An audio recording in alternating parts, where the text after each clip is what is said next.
Hey you! I'm so glad you're here today.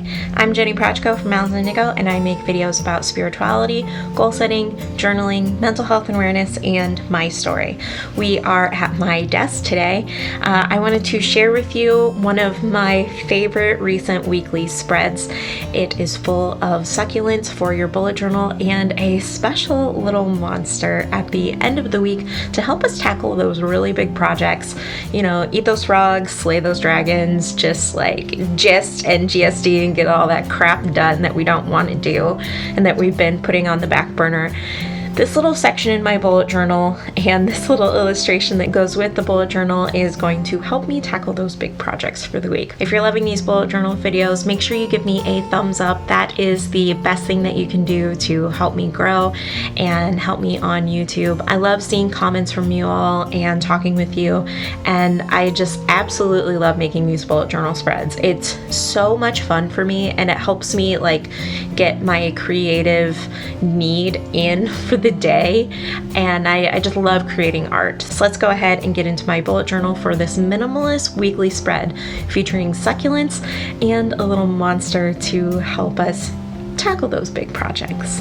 First, I'm just creating my date, top 3 things that need to get done, and then my hour log for the day. And down on the bottom, I'll be tracking my hours for my 2 businesses in highlighters, which I'll show you later. And then I'm leaving space in between each one. That way I have roughly 7 boxes for each day. Now I'm flipping out to my ideal week and writing in the type of day that I'm going to be having. I like to batch my work and theme my days. Tuesday as my artist day. This is where I create content. Wednesday is when I do design work. Thursday is when I do scheduling. And you'll see me fill in Monday and Friday later on in the video. This week I'm using Crayola Super Tip markers, a Tool fine gel pen with a gunmetal barrel, erasable markers, and a Coptic sketch marker to blend the colors together a little bit.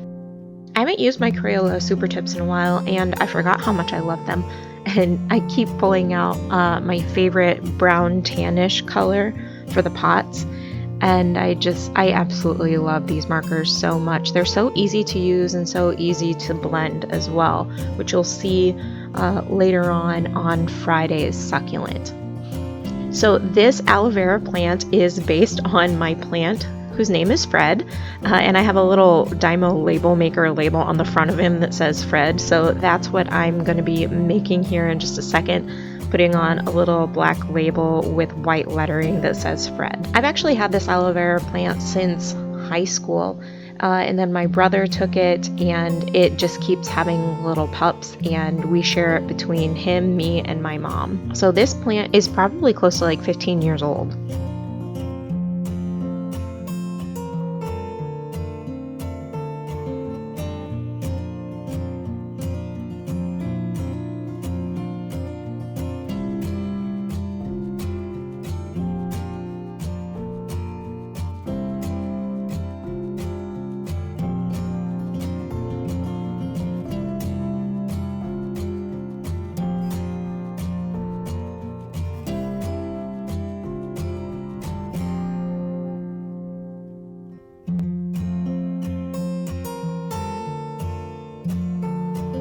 I'm super bad at drawing little flowers, like the really simple 5-petal flower, so I like to start with a circle in the middle for the center of the flower and then draw the petals on the outside of it, which you can see here.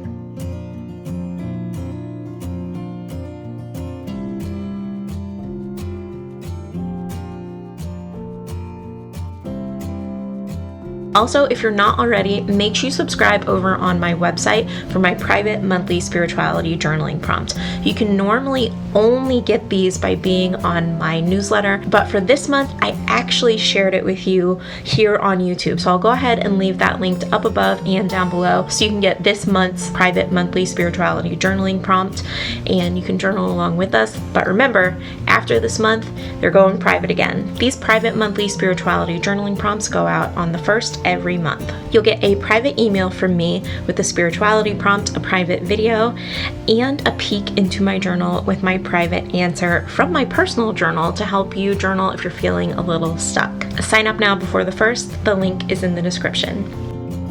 This little succulent reminds me of the hen and chicks that my grandparents had on their farm. They liked to keep a schedule, and they were farmers, so they were very much in tune with the earth and just the rhythm of the seasons, and I thought the succulent was perfect for my scheduling day during the week.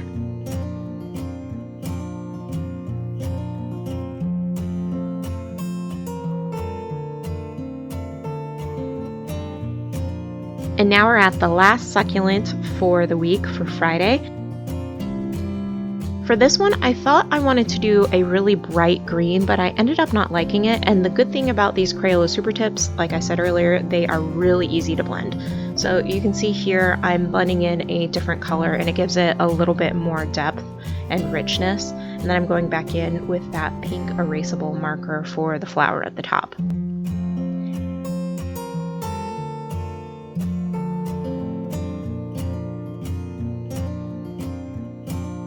And here we're at my favorite part. This is my big projects section. Last week I had dragons to slay as my big project section header, and I thought that it would be really cool to do the plant from Little Shop of Horrors. So that's what I'm sketching out here. And I love looking at this in my journal. It just makes me so happy, and it makes me feel like more motivated and more excited to tackle those big projects for the week.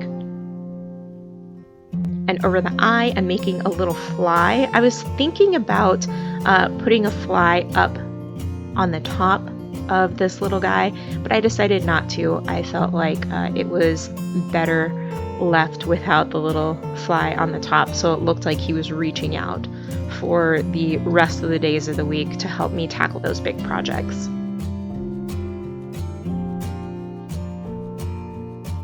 I like how simple this weekly bullet journal spread is. I've been doing something really similar in all of my other weekly spreads recently, but I felt like it just had too much in it still. So I pared it down, I removed some sections. If you check out one of my earlier videos, I'll leave it linked up above and down below, my most recent plan with me.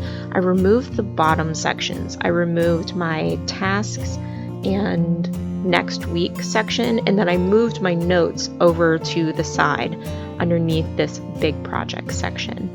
And then also later on after the video, I ended up adding a section that is for the weekend. We're doing a virtual chili cook-off with my parents who live 2 states away and my brother who lives like 3 states away. We're all making chili, and then we're getting on a video call and sharing the recipes with each other and basically having a virtual meal with each other. So that's how we've been able to stay in touch.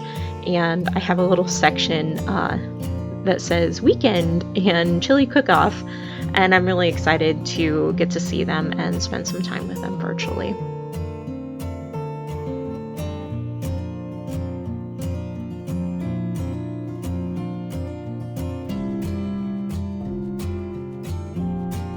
If you recreate any of these doodles in your bullet journal, make sure you tag me on Instagram at Owls and Indigo and use the hashtag Owls and Indigo Tribe so I can find them. If you like these videos, make sure you give it a big thumbs up. That is what helps me the most. I'll see you in the next one. Bye!